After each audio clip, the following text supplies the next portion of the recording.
Welcome to market times. நண்பர்கள் அனைவருக்கும் எனது இனிய வணக்கம். நான் செபியில் பதிவு பெற்ற பங்கு ஆலோசகர் கிடையாது. இது பயிற்சிக்கான வீடியோ. எந்த பரிந்துரையும் நான் வழங்குவதில்லை. இதில் சொல்லப்படும் கருத்துக்கள் அனைத்தும் கல்வி நோக்கத்திற்காக மட்டுமே. மார்க்கெட்டில் சப்போர்ட் ரெசிஸ்டன்ஸை நம்ம எப்படி கண்டுபிடிக்கிறது, அதை வச்சு நம்ம எப்படி அனலைஸ் பண்ணி ட்ரேட் பண்ணுறது அப்படிங்கிறதான் நம்ம வீடியோவில் பார்க்க போகிறோம். ஓகே, மார்க்கெட் வந்து நாளைக்கு வந்து பேங்க் நிஃப்டியுடைய சப்போர்ட் ரெசிஸ்டன்ஸ் நமக்கு எந்த மாதிரி இருக்கும் அப்படின்னு பார்க்கலாம். அதுக்கு முன்னாடி நம்ம வந்து நேற்றுக்கு நம்ம வந்து மார்க்கெட்டில் வந்து சப்போர்ட் ரெசிஸ்டன்ஸ் கொடுத்துருந்தோம். அந்த சப்போர்ட் ரெசிஸ்டன்ஸில் வந்து மார்க்கெட் எப்படி ட்ரேட் ஆச்சு அப்படின்னு பார்க்கலாம். நம்ம கரெக்டாக நம்ம கொடுத்துருந்த R1, அதான் ரெசிஸ்டன்ஸ் 1ல் தான் மார்க்கெட் வந்து ஃபுல்லாக வந்து பேங்க் நிஃப்டி ஓப்பன் ஆச்சு. ஓப்பன் ஆகி கரெக்டாக வந்து பார்த்தீங்க அப்படின்னா மார்க்கெட் வந்து ஃபஸ்ட் ஸ்டாப் வந்து ஒரு சின்ன டவுன் ட்ரெண்டு தான். அதுக்கப்புறம் மார்க்கெட் வந்து ஒரு நல்லாவே ஒரு அந்த R1 அப்படிங்கிற லெவலில் மார்க்கெட் கட் பண்ணும்போது நல்ல ஒரு அப் மூமெண்ட் இருந்துச்சு.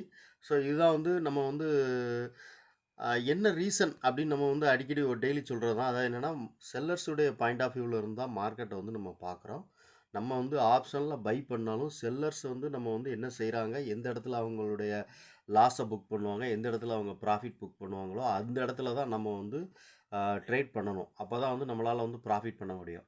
ஸோ அந்த மாதிரி இருக்கிற இதை வந்து நம்ம எப்படி பண்ணுறோம் அப்படின்னா, நம்ம வந்து ஆப்ஷனுடைய செல்லர்ஸ் வந்து எந்த இடத்துல வந்து அவங்க வந்து ஒரு காலையோ புட்டையோ ரைட் பண்ணியிருக்காங்களோ அந்த இடத்த வந்து நம்ம வந்து எடுத்துக்கிறோம். அதை வச்சு நம்ம இண்டெக்ஸில் வந்து க்ளோசிங் நடந்திருக்க இடத்த நம்ம வந்து கால்குலேஷன் பண்ணுறோம். ஆப்ஷனுடைய ப்ரீமியம் வந்து எப்படி க்ளோஸ் ஆகிருக்கு, இண்டெக்ஸ் எப்படி க்ளோஸ் ஆகிருக்கு அப்படின்னு சொல்லிட்டு அதை வச்சு நம்ம லைனை ட்ராப் பண்ணுறோம்.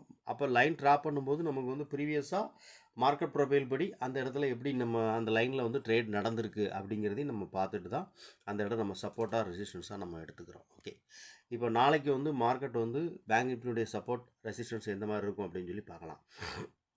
ஸோ இன்றைக்கி மார்க்கெட் க்ளோசிங் நடந்திருக்கு பார்த்தீங்க அப்படின்னா கரெக்டாக வந்து 49,000, அதை 48,890 எவ்வளோ சம்திங்கில் வந்து மார்க்கெட் வந்து க்ளோசிங் கொடுத்துருந்தது.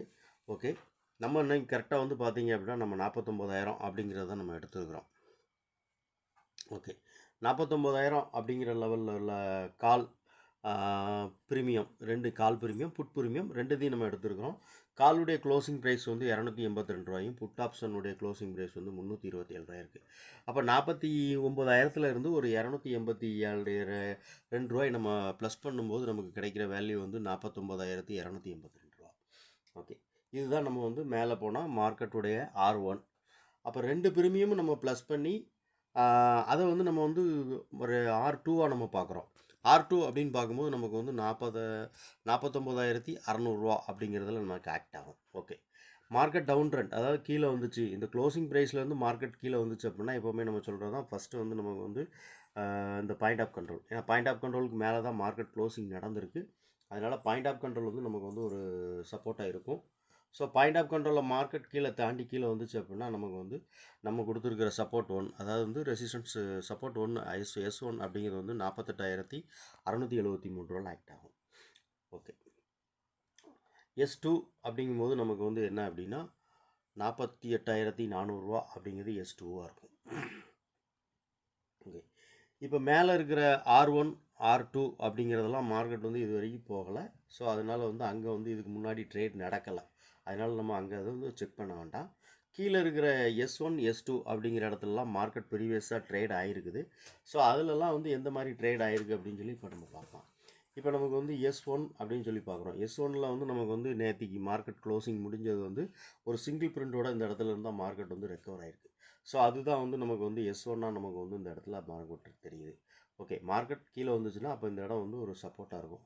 அது ப்ரைஸ் என்னென்னு பார்த்தீங்கன்னா 48,673.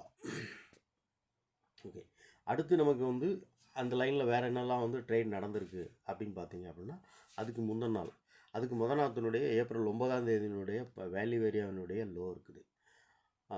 அப்புறம் வந்து அதுக்கும் முந்தின நாள், அதாவது ஏப்ரல் 8 வேல்யூ ஏரியா ஹை வருது, டே ஹை வருது.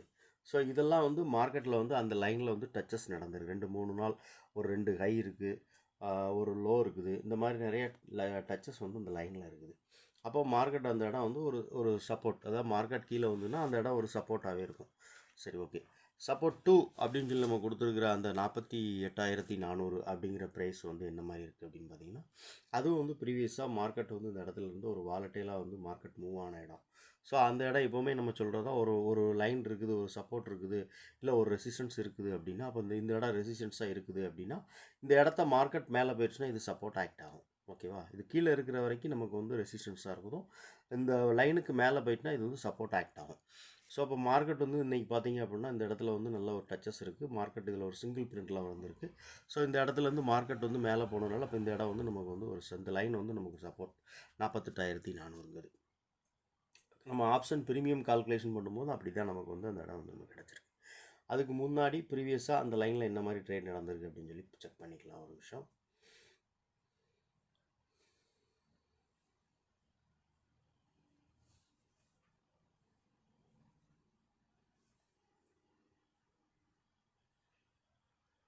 ஓகே, இப்போ பார்த்தீங்க அப்படின்னா நம்ம கொடுத்துருக்குற அந்த S2 அப்படிங்கிற இடத்துல மல்டி டைம் வந்து அந்த இடத்துல வந்து டச்சஸ் இருக்குது. பார்த்தீங்கன்னா தெரியும், நிறைய டைம் அந்த இடத்துல ட்ரேட் நடந்திருக்கு. ஸோ அப்போ அந்த இடம் வந்து நமக்கு வந்து ஒரு ஸ்ட்ராங்கான சப்போர்ட்டாக இருக்கும். மார்க்கெட் இன்றைக்கி க்ளோசிங்லேருந்து மார்க்கெட் கீழே வந்துச்சு அப்படின்னா அந்த இடம் வந்து நமக்கு வந்து S1 S2 அப்படிங்கிறது வந்து எந்த மாதிரி சப்போர்ட்டாக இருக்குன்னு நீங்கள் பார்த்தீங்க. ஸோ அதுதான் மார்க்கெட் இப்போ நமக்கு வந்து கீழே 48,400 அப்படிங்கிறது வந்து ஒரு ஸ்ட்ராங்கான ஒரு சப்போர்ட்டாக இருக்கும். ஓகே, இப்போ நம்ம வந்து இதை பார்த்துட்டோம். ஆக்சுவலாக வந்து மார்க்கெட் வந்து ஓப்பன் இன்ட்ரெஸ்ட் பார்க்கணும். நம்ம ஓப்பன் இன்ட்ரெஸ்ட் வந்து எப்போ செக் பண்ணணும் அப்படின்னா, மார்க்கெட்டோட ரன்னிங்கில், அதாவது மார்க்கெட் லைவாக நீங்கள் வந்து மார்க்கெட் இப்போ இந்த இடத்துல வருது. இப்போ நான் சப்போர்ட் 1 அப்படிங்கும்போது நம்ம ஒரு சப்போர்ட் 1 கொடுத்துருக்கோம். 48,673 ரூபா அப்படின்னு கொடுத்துருக்கோம். 48,673 அப்படின்னா ஸ்ட்ரைக் ப்ரைஸ் வந்து 48,700 ரூபா அப்படின்னு நம்ம வச்சுக்கணும். 48,700 அப்படிங்கிற இடத்துல மார்க்கெட் அந்த இடத்துல வரும்போது 48,700 அப்படிங்கிற இடத்துல ஓப்பன் இன்ட்ரெஸ்ட் வந்து எந்த மாதிரி கால் சைடில் இன்க்ரீஸ் ஆகுதா, புட் சைடில் இன்க்ரீஸ் ஆகுதான்னு பார்க்கணும். இப்போ கால் சைடில் இன்க்ரீஸ் ஆகிட்டு இருக்குது அப்படின்னா அப்போ வந்து மார்க்கெட் வந்து இன்னும் வந்து நமக்கு வந்து கீழே இறங்க போகுது. அப்போ வந்து இந்த சப்போர்ட் வந்து உடையுது அப்படின்னு நம்ம நினச்சிக்கலாம். ஸோ அதே இது புட் சைடில் இன்க்ரீஸ் ஆகிதே இது இருக்குது அப்படின்னா அப்போ இந்த இடம் வந்து ஒரு ஸ்ட்ராங்கான சப்போர்ட்டாக மேலே மேலே நமக்கு இன்க்ரீஸ் ஆகிட்டே இருக்குது அப்படின்னு நம்ம புரிஞ்சுக்கலாம். ஸோ இப்படி தான் நம்ம வந்து ஓப்பன் இன்ட்ரெஸ்ட்டை பார்க்கணும். ஸோ அதனால் வந்து மார்க்கெட் வந்து நீங்கள் வந்து ஓப்பன் இன்ட்ரெஸ்ட் இப்போ நம்ம பார்க்குறத விட நீங்கள் வந்து மார்க்கெட் ரன்னிங்கில் வந்து அந்த இடத்துல ட்ரேட் ஆகும்போது நீங்கள் மார்க்கெட்டில் வந்து ஓப்பன் இன்ட்ரெஸ்ட் வந்து எப்படி இருக்குது அப்படின்னு சொல்லி செக் பண்ணிப்பாங்க. ஓகே, இந்த வீடியோ பிடிச்சிருக்கு அப்படின்னு நினச்சிங்கன்னா லைக் பண்ணுங்கள், நண்பர்களுக்கு ஷேர் பண்ணுங்கள், ரெக்கமெண்ட் பண்ணுங்கள். நன்றி.